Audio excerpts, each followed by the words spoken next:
Rachel, leaders are nothing without followers. How do they maintain a team dynamic in difficult times? Learning from what we've been at the last year will be helpful because we've had to do it remotely. The best way of starting any team is to trust.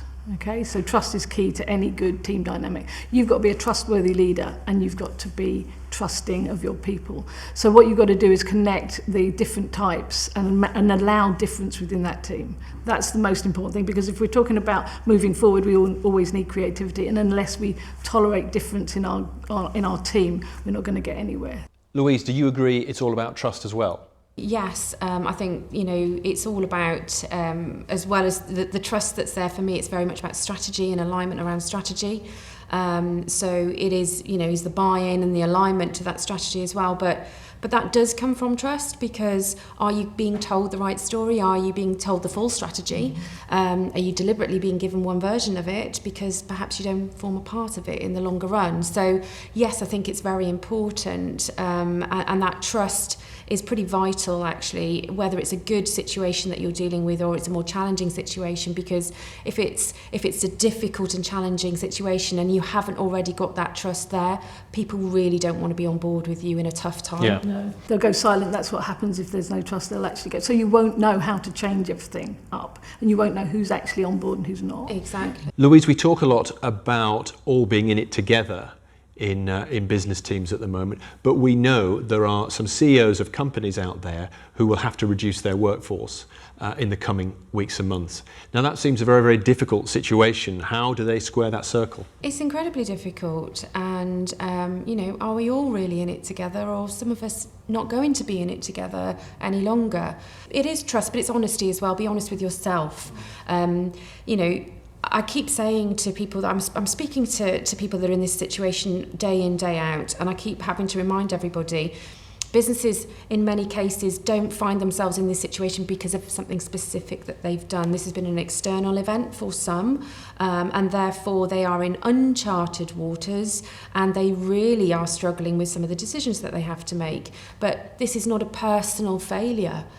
This is a situation that everybody does recognise and understand, and being honest with your people is a very important thing as a leader to accept that you have to tell them, I don't have all the answers, it's going to be difficult, and maybe there needs to be some change. And you do need to talk about this. I mean, I've been in situations where people are having to make workforce changes and reductions, and they're absolutely terrified of the reaction that people are going to have. But the reality is, those people in the workforce, those people on the shop floor, they know it's coming.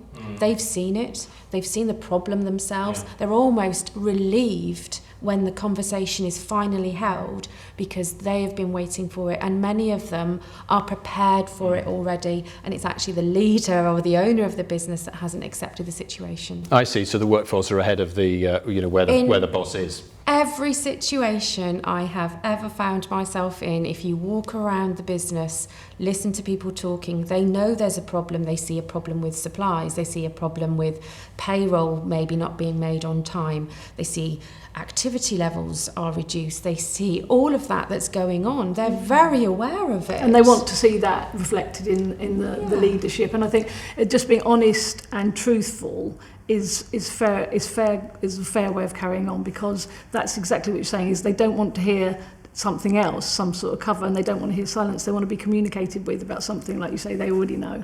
And Rachel, I'm interested in your perspective. If you're someone who's in one of those workforces, say middle management or whatever, how should they operate? Because I guess if you know that change and cuts are coming, you can look across the office and see that your colleague is actually your competitor for that one job that's remaining. I think it comes down to trusting yourself there and having the capacity to work in good times and bad times. And I think you have to accept the truth of the situation and be honest with it. Yes, you are in a way in competition, but you have to follow through on what's good for the business, and that can be a difficult and painful decision. But are you in competition? See, that's the question, because you don't necessarily know what the other individual's agenda is, and I have seen it happen before, particularly in a sales team, where they think they're in competition with one another, but actually the person that they think is their sort of target to get in front of, They actually want something completely different. Yeah. They want And that's to- where the culture makes a difference, where you, if Absolutely. you've created, as your leadership has created a culture